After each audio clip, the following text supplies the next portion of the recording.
Welcome to day 20 of our After the Hurt healing journey. So in today's explainer, we're diving right into our protective factor check. Now, this one is absolutely vital because we're not just thinking about healing from past pain, right? We're intentionally looking at how we can actively build strength, safety, and real resilience in the kids and young people in our lives. Let's get into it. So here is the crucial truth that we really need to anchor on today. Resilience does not grow by accident. It just doesn't. It requires true, deliberate intentionality from the adults in a child's life. Let's take a look at how this actually builds across some key pillars. Resilience grows where there is safety. It grows where there is connection. Resilience grows where there is consistency. It grows where there is guidance. And of course, resilience grows where there is support. You know, a lot of times when a child is struggling, we tend to focus entirely on their behavior. It's a natural reaction. But today, we need to shift our perspective a bit and ask a much deeper question. What support system is actually around this child? And that question really matters because, well, children simply do better when they have safe adults. They do better when they have predictable routines they can rely on. They do better when they feel emotionally connected. They do better when someone is there to teach, guide, correct, and encourage them. And they just do better when they're surrounded by a healthy community. So for today's action step, I want you to think of one specific child, teen, or young person that you care about. This could be your own child, a kid in your family, maybe a student, a child at your church, or just a young person you mentor. I want you to evaluate 5 key protective factors for them, rating them in your mind from a 1 to a 5. We're looking at safe relationship, consistent routine, emotional connection, knowledge and guidance, and supportive community. A 1 means this area needs a lot of attention, and a 5 means the area is strong and steady. Be really honest here. This is absolutely not about judging yourself, and it's definitely not about shaming anyone.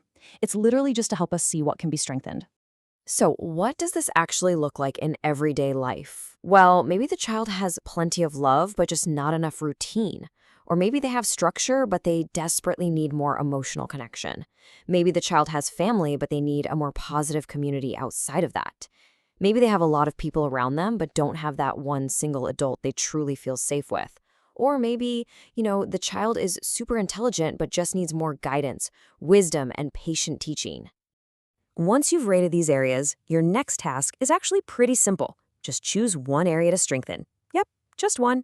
And there are incredibly practical ways to apply this right now, today.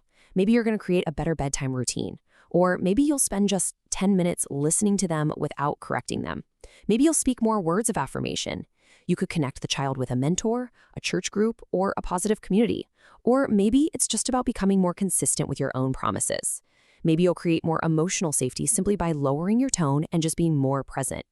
These small changes matter so much. Just one stronger protective factor can make a massive difference in a child's life. Our ultimate anchor for this work comes from Isaiah 54:13, which says, "All your children will be taught by the Lord, and great will be their peace." That is such a beautiful promise, isn't it?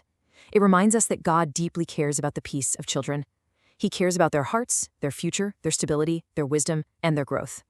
So today, let's partner with God by creating environments where kids are not only corrected, but completely covered. Not only instructed, but deeply loved. Not just watched, but truly, truly seen. So let's take a moment to pray.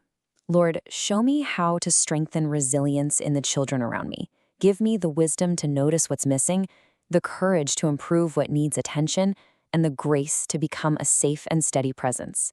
Help me build safety, connection, consistency, guidance, and support around the young people you have placed in my life. Let their peace be great. Amen. Before we wrap up today's explainer, here is your final reflection question to take with you. Which protective factor needs more attention today? Really take your time with this. We're on day 20 now, and we're learning that resilience is built little by little. Every single safe relationship, every steady routine, every loving conversation, every wise correction, and every supportive community becomes part of that covering a child needs to grow up strong and whole. So I'll leave you with this. What is the one small shift you can make today that will completely change their tomorrow? We'll see you for day 21.